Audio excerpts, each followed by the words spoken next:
Isang kutsilyo ng magkakatay. Isang lubid at martilyo. Isang baseball bat. Isang bote ng soft drink. Isang kawali. Isang pitsel ng tubig. At isang plorera. Iyan ang mga sandatang ginamit ni na Jenny, 16 na taong gulang lamang, at Gabby, 17. Upang patayin ang magkapatid na sina Chrysel Higgins at Chrisville Louis Boyboy Magwad. Noong Disyembre 2021, ilang araw bago ang Pasko. Ito ay isang kwentong yumanig hindi lamang sa buong lalawigan ng Cotabato, kundi sa buong bansa. Ito ang kwento kung paano dinakip ng pamilya Magwad ang matalik na kaibigan ng kanilang anak na babae, si Jenny. Upang siya ang magplano at magsagawa ng pagpatay sa magkapatid, dala ng matinding galit na dulot ng isang tsismis na kumalat. Iyan ang kwentong aking isasalaysay. Disyembre 10, 2021. Pagkalipas lamang ng 2 oras, nasa paaralan si Teacher Cruz, Magwad nang sumugod sa kanya ang isang co-teacher dala ang nakababahalang balita. Ang kanilang bahay sa Mlang, Cotabato ay naiulat na pinasok. Agad na nagmadaling umuwi si Cruz. Nag-aalala siya dahil 3 teenager na lang ang natitira sa bahay.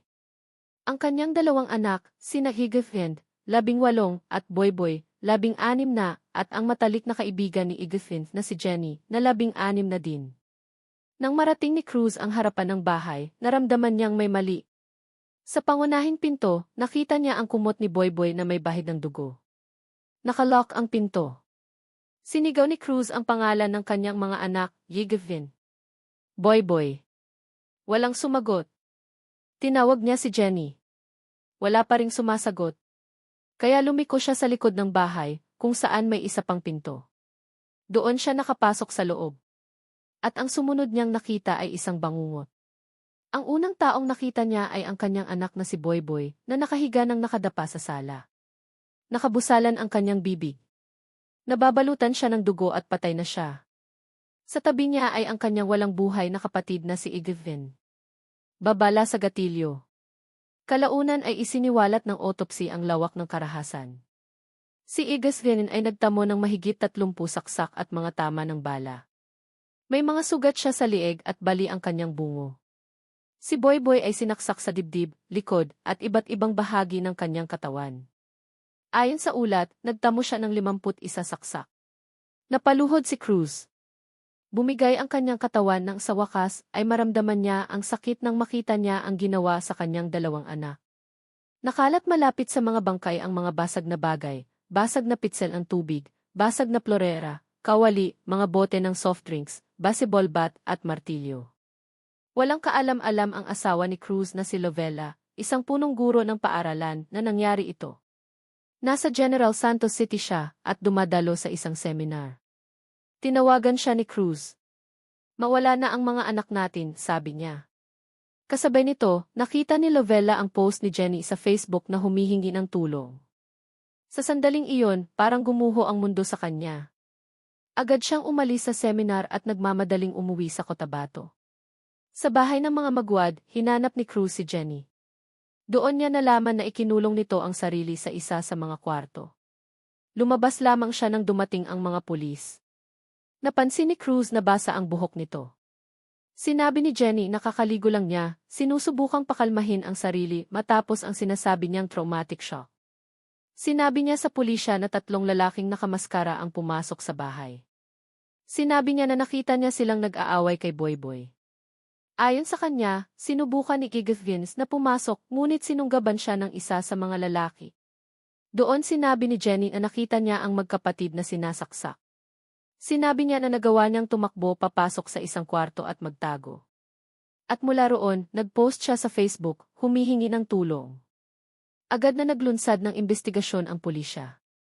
Samantala, si Jenny ay inilagay sa ilalim ng kustodya ng bise-alkalde ng Mlang. Habang ang mag-asawang Magwad ay naiwang nagdadalamhati sa hindi maisip na pagkawala ng kanilang mga anak. Noong una, naniniwala ang pulisya na pagnanakaw ang motibo sa pagpatay kina Higgins at Boyboy.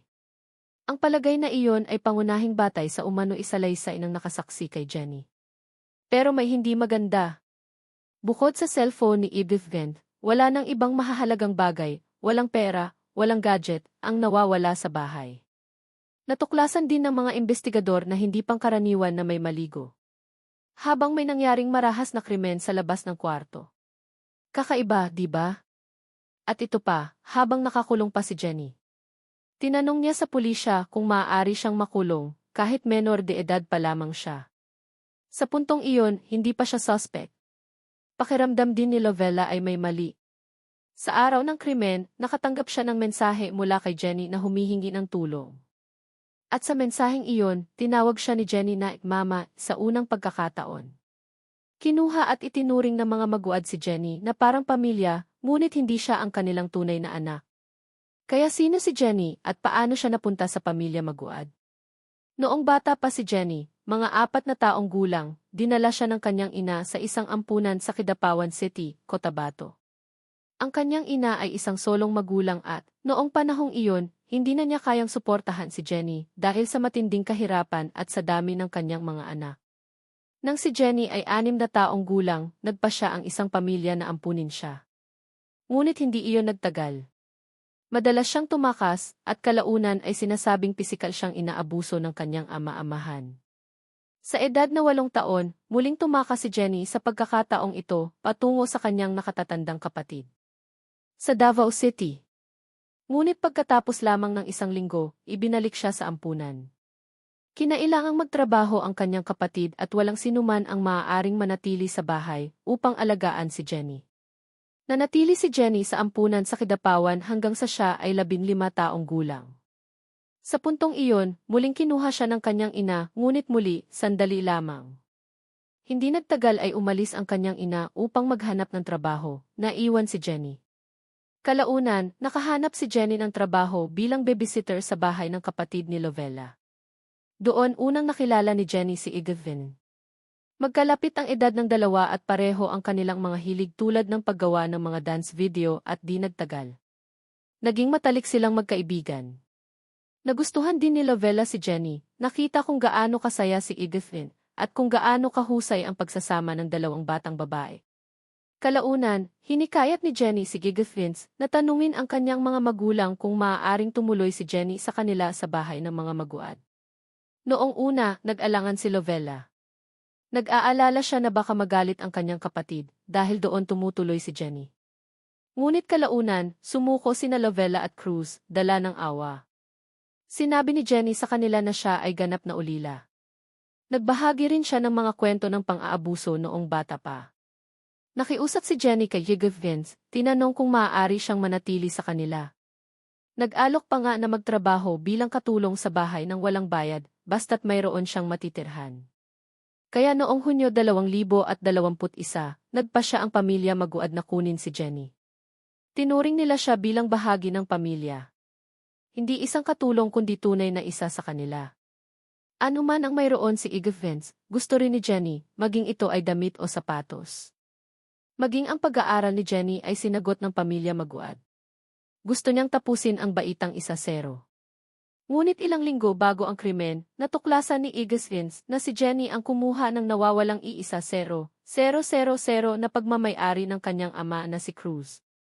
Tinahi ni Jenny ang pera sa loob ng kanyang bag para itago ito, ngunit natagpuan pa rin ito ni Igavins. Agad na hinarap ni na Cruz at Igavins si Jenny. Binalaan nila siya na huwag nang ulitin pa. Nangako rin ang mag-ama na walang ibang makakaalam sa ginawa ni Jenny. Ngunit kumalat pa rin ang balita tungkol sa pagnanakaw ni Jenny ng pera. At ito ang naging mitsa ng galit ni Jenny na humantong sa pagpatay sa magkapatid na Higafin at Boyboy. Sa pag-amin ni Jenny nang walang pahintulot, inamin niya na puno siya ng matinding galit sa pamilya maguad. Ayon sa kanya, naibalik na niya ang pera, at nangako sila na walang ibang makakaalam. Ngunit sinabi ni Jenny na nakita niya kalaunan ang group chat ni Igavins, at doon, ang pagnanakaw niya ng 1-0-0-0 ay hayagang pinag-uusapan. Inaangkin ni Jenny na pakiramdam niya ay binubuli siya, na naging chismis. Sinabi niya na ang kwento ay nakarating pa sa kanyang kasintahan, na kalaunan ay nakipaghiwalay sa kanya dahil dito. Iyon, anya, ang nagtulak sa kanya sa bingit. Inamin ni Jenny na 2 araw bago ang krimen, plinano na niya ang pagpatay sa buong pamilya maguad. Inamin din niya na nakipag-ugnayan siya sa isang lalaking kaibigan upang tulungan siyang isagawa ang plano. Ang kaibigang iyon, na tatawagin nating Gabby, ay 17 taong gulang at dating kaklase ni Jenny. Sa mismong pag-amin ni Gabby nang hindi naaayon sa batas, sinabi niyang hinikayat siya ni Jenny na tumulong sa pamamagitan ng pagsasabi na kapag namatay na ang pamilya Maguad, maaari na nilang kunin ang kanilang pera. Sinabi sa kanya ni Jenny na ang pamilya ay may milyon-milyong piso at maaari nilang makuha ang mga gift card at mag-withdraw ng pera pagkatapos. Iyon, sabi ni Gabby, ang dahilan kung bakit siya hinikayat ni Jenny. At naniwala si Gabby sa kanya. Inamin niya na kailangan niya ng pera. Sinabi rin ni Gabby na noong unang nagmensahe si Jenny tungkol sa plano, inakala niyang nagbibiro lang ito. Ngunit hindi pala. Nang tanungin niya si Jenny kung bakit niya gustong patayin ang pamilya, sinabi niya sa kanya na nalulula siya sa galit dahil naakusahan siya ng pagnanakaw. Pagkatapos lamang magawa ang krimen ay saka lamang nalaman ni Gabby ang katotohanan na si Jenny nga talaga ang nagnakaw ng pera. Kaya dumating na ang araw na isinakatuparan nila ang plano. At batay sa magkahiwalay na sinumpaang salaysay ni na Jenny at Gabby, ito ang nangyari. Pero bago ako magpatuloy, isang babala. Ang susunod na mangyayari ay nakakagambala at sensitibo. Mahigpit na ipinapayo ang pagiging maingat ng manonood. Okay. Bandang alas negatibo 1:00 ng umaga noong Disyembre 1, 2021, palihim na pinapasok ni Jenny si Gabby sa bahay ng mga Maguad sa pamamagitan ng pinto sa likod. Pinakain niya ang mga aso hanggang sa mabusog sila para hindi sila tumahol habang palihim na pumapasok si Gabby. Pagpasok, agad na dinala ni Jenny si Gabby sa kanyang kwarto at sinabihan itong magtago sa ilalim ng kama. Sa puntong ito, nasa sala si Boyboy, habang si Igeslin ay nasa isa pang kwarto. Pinatay ni Jenny ang wifi ng bahay, umaasang mananatili si Igeslin sa kanyang kwarto sa halip na tumambay sa sala. Wala sa bahay ang parehong magulang, sina Cruz at Lovella. Ayon kay Gabby, ang orihinal na plano ay magdala siya ng lubid at patayin sina Igeslin at Boyboy sa pamamagitan ng pagsakal sa kanila. Pero sinabi ni Gabby kay Jenny na para makasiguro, dapat din silang may dala ng kutsilyo kung sakaling hindi gumana ang lubid. Samantala, nagluto si Jenny ng noodle soup na maihalong pampatulog at ibinigay ito sa magkapatid. Hindi nagtagal, humiga si Boyboy at nakatulog sa sahig ng sala. Bandang alas negatibo 2:00 ng hapon, pumunta si Jenny sa kwarto ni Igeslin. Ang plano niya ay ilihis ang atensyon ni Igeslin para hindi siya makalabas habang si Gabby ay isinagawa ang pag-atake. Pagkatapos ay lumabas si Gabby sa kwarto ni Jenny, naglakad patungo sa natutulog na si Boyboy. At sinaksak ito sa leg. Nagising si Boyboy na sumisigaw. Narinig ni Igeslin ang ingay mula sa sala at tumakbo palabas ng kanyang kwarto. Hindi na siya napigilan ni Jenny. Nang makita ni Gabby si Igeslin, lumingon siya sa katabi nito at sinaksak din ito. Duguan na si Boyboy, ngunit sinubukan pa rin niyang tumakbo. Hinabol siya agad ni Gabby at paulit-ulit na sinasaksak ito. Habang inaatake ni Gabby si Boyboy, sinubukan ni Igeslin na tumakas kasama si Jenny, umaasang makakatakbo sila at makakakuha ng tulong. Walang ideya si Igeslin na pinagtutulungan ni Jenny si Gabby. Matapos maabutan si Boyboy, kinalagad siya ni Gabby pabalik sa sala. Doon, nakita niya si Jenny na pisikal na pinipigilan si Igeslin na umalis. Pagkatapos ay lumingon si Gabby kay Igeslin at paulit-ulit na sinaksak ito. Kinalagkad niya si Igeslin, duguan ngunit buhay pa, papasok sa kusina. Sa kusina, sinabihan ni Gabby si Jenny na saktan si Igeslin dahil humihinga pa ito. Kaya kinuha ni Jenny ang anumang makita niya at sinimulang hampasin si Igeslin. Una, isang pitselang tubig, nabasag ito. Pagkatapos ay 2 bote ng soft drinks, nabasag din ang mga ito. Pagkatapos ay isang kawali, isang baseball bat, isang florera, at isang martilyo. Kahit noon, buhay pa rin si Igeslin. Pagbalik sa sala, patuloy ni Gabby sa pagsaksak at pagpukpok kay Boyboy. Pagkatapos ay gumamit siya ng lubid upang sakalin si Boyboy, tiniyak na patay na ito. Sa puntong ito, ayon kay Gabby, naligo na si Jenny, malamang dahil natalsikan siya ng dugo. Habang sinasakal ni Gabby si Boyboy, biglang may kumatok sa pinto. Isang delivery man ang nasa pintuan. Nataranta sina Jenny at Gabby. Binutasan ni Jenny si Boyboy kaya walang narinig na ingay. Habang basa pa ang buhok, bahagyang binuksan ni Jenny ang pinto at sinabi sa delivery man na walang tao roon para tumanggap ng pakete. Mabilis na umalis ang delivery man. Nang makaalis na siya, ipinagpatuloy ni Gabby ang pagsakal kay Boyboy. Sa pagkakataong ito, kinalagkad na pabalik si Igislin sa sala. Doon, sinakal ni Jenny si Igislin gamit ang lubid. Ayon kay Jenny, habang sinasakal niya ang kanyang matalik na kaibigan at batay sa extrajudicial confession. Ito ang mga huling salita ni Igislin, panaginip lang ito, panaginip lang ito. Magiging doktor pa rin ako. Hindi ko alam kung ano ang nagawa ko para saktan ka. Mahal na mahal kita. Kalaunan ay sinabi ni Jenny kay Gabby na hindi na niya kaya. Malupit ang tugon ni Gabby. Sinabi niya sa Cebuano, gulo ka. Mabubuti talaga ang mga taong ito. Bigo ang plano mo. Ang ibig sabihin niyan, gulo ka. Mabubuti talaga ang mga taong ito. Bigo ang plano mo. Ngunit nang makita ni Gabby na humihinga pa si Igiven, dumakot siya ng kutsilyo mula sa kusina at paulit-ulit na tinaga ito na halos maputol ang ulo nito. Dahil sa dami ng suntok. Ayon kay Gabby, ginamit din ni Jenny ang kutsilyo ng magkakatay upang hampasin si Igiven. Bandang -3:00 ng hapon, sa wakas ay natapos na ang brutal at walang awang pagpatay kina Igiven at Boyboy. Duguan sina Jenny at Gabby. Naligo at nagpalit ng damit si Gabby, gamit ang damit ni Cruz Magwad. Inilagay niya ang kanyang mga damit na may mansa ng dugo sa isang plastic bag, hiniling ni Gabby kay Jenny na tumakas kasama niya. Ngunit sinabi ni Jenny na kung tatakas siya, magiging malinaw na may kinalaman siya. Kaya sinabi ni Gabby sa kanya, sige. Umarte ka lang.